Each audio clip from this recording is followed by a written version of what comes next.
Good afternoon, Bill Carroll of Zinni62 Media, working our way through all 32 teams, their cap situation, their draft class, their undrafted free agents, and of course a little bit about their drafting philosophy. So the Atlanta Falcons are clearly in a rebuild, restructure,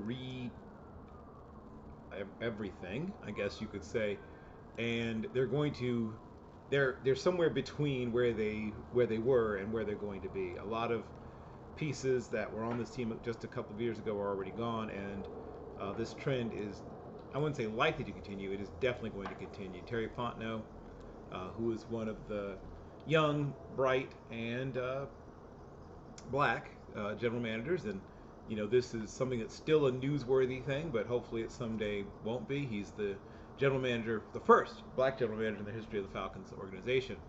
And for those that have been to Atlanta or have family in Atlanta, Atlanta has a very strong connection to Atlanta's black community. So while some people might say, well, who cares? Why does it matter? I promise you, while it might matter less to some than to others, there are certain members of that fan base to whom it it matters, but of course it won't matter at all if he doesn't succeed in getting this team back up and running, and sooner rather than later. But I think they've strapped in, and are holding on for the trusting of the process period that has already begun. So, dead money. Well, the big dead money number is obviously Matt Ryan's $40,525,000. And they're just gonna swallow that. And then you have Julio Jones, $15.5 million. Then Dante Fowler's $4.2 million, roughly. 1.213 million, a little over that in case of Tyler Davidson. Mike Davis, $750,000. Kendall Sheffield, $189,222, and John Kibisky's $122,098 for a grand total of $63,159,458 in dead cap money. And there's a team with total cap liabilities of $224,461,034, and of that, about 700, a little over, almost 700, and almost 76.5 million is allocated to offense, and about 79.16 million is allocated towards defense. So slightly more defense than offense. Highest paid, or highest cap number at least, is Deion Jones, with a cap number of $13,640,000, and then next comes Jake Matthews, a significant drop off of $1.5 million, and then Grady Jarrett at 1.47 million, a little over that, 1,470,588, and then Kyle Pitts, who has that's guaranteed salary, not cap number. The guaranteed salary, not the cap number. So still Deion Jones, but his cap number is actually $20,047,843. Jake Matthews' cap number is $15,189,000. That sounds too low. $15,188,200, because I forgot to factor in all the bonus money. Grady Jarrett, $12,928,588, and then Kyle Pitts at $7,479,658. And I'll hit with three more. Chris Lindstrom comes in at $4,680,059. Marcus Mariota is $4.25 million, and then Casey Hayward at $4 million. Everyone else on the roster has a cap hit this year of under $4 million, with the exception of the dead cap players I already mentioned. And as I mentioned, Terry Fontenot is a new general manager, which is good. He'll need a lot of exuberance and energy to deal with the current situation. Their depth chart has had some significant turnover, and that they're going to continue to churn the depth chart. Austin Trammell, Jared Bernhardt, Cameron Batson, Kadero Hodge are among some of the new wide receivers, not counting, well, Bernhardt came as a college free agent.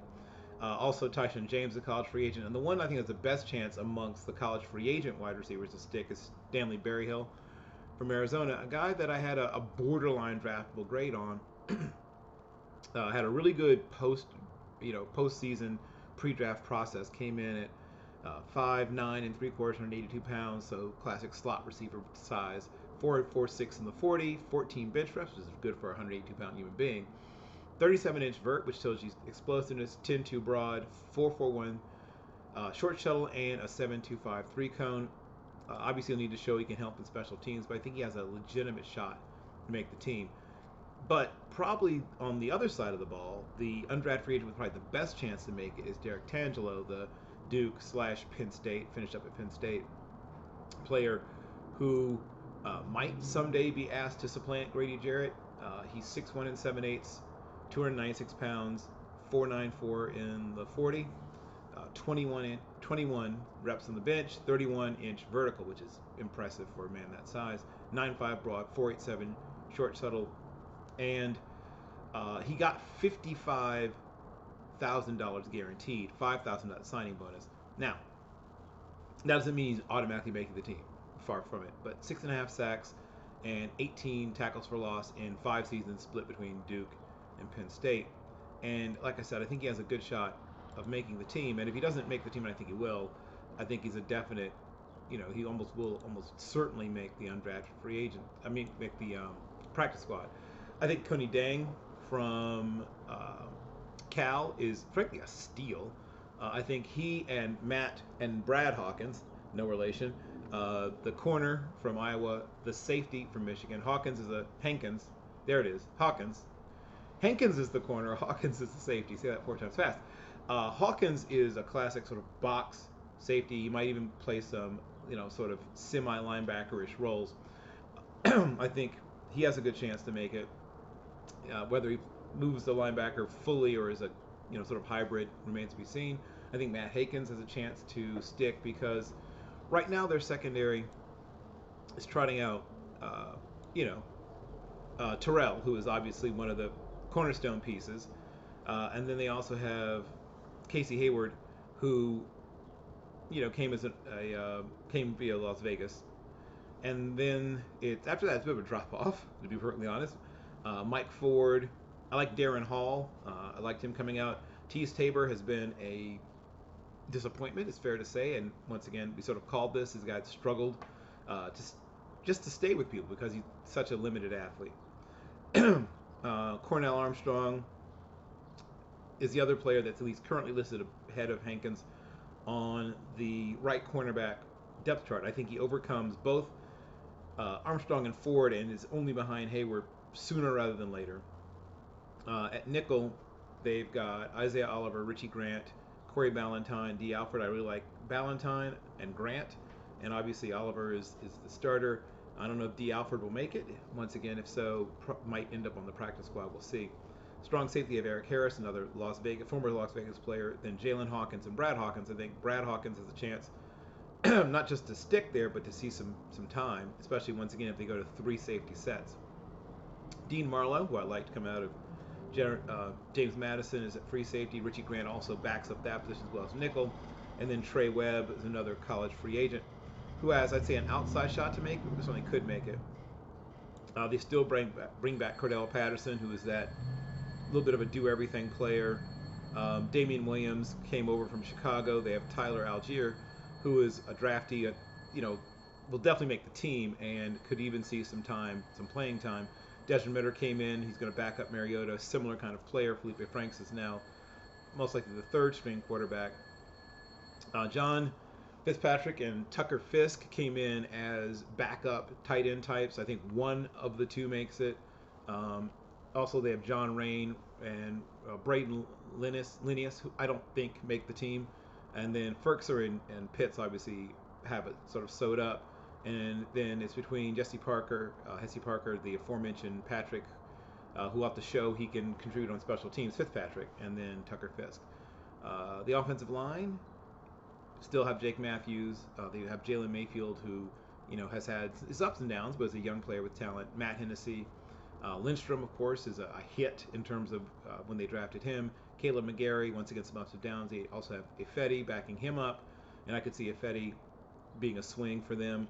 They drafted Justin Schaefer, who is a really good run blocker and is learning as a pass blocker. They have Drew Dahlman backing up Hennessy.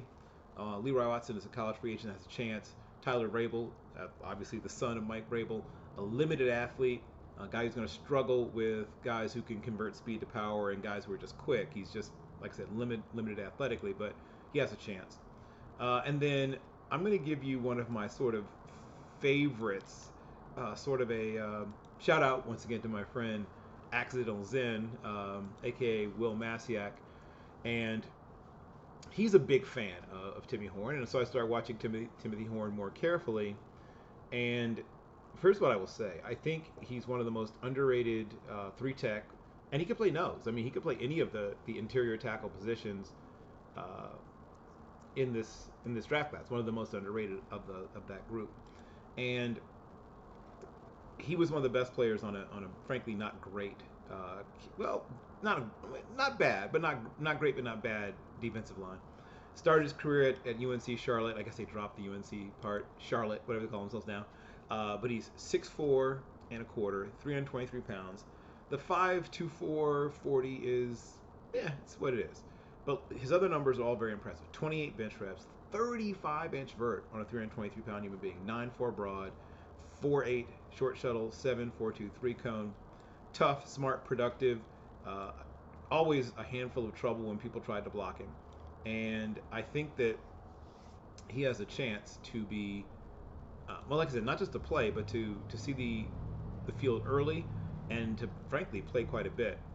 So Fontenot is a guy that, once again, I'm old enough to have scouted him and did, in fact, in his days at Tulane. Was a terrific three-sport athlete at LaGrange High School in Lake Charles, Louisiana. Played baseball, track, and football.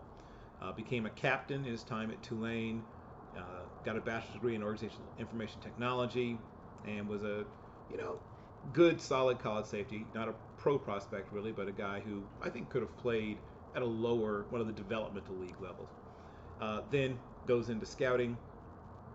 Gets his start with 2003 with the Saints.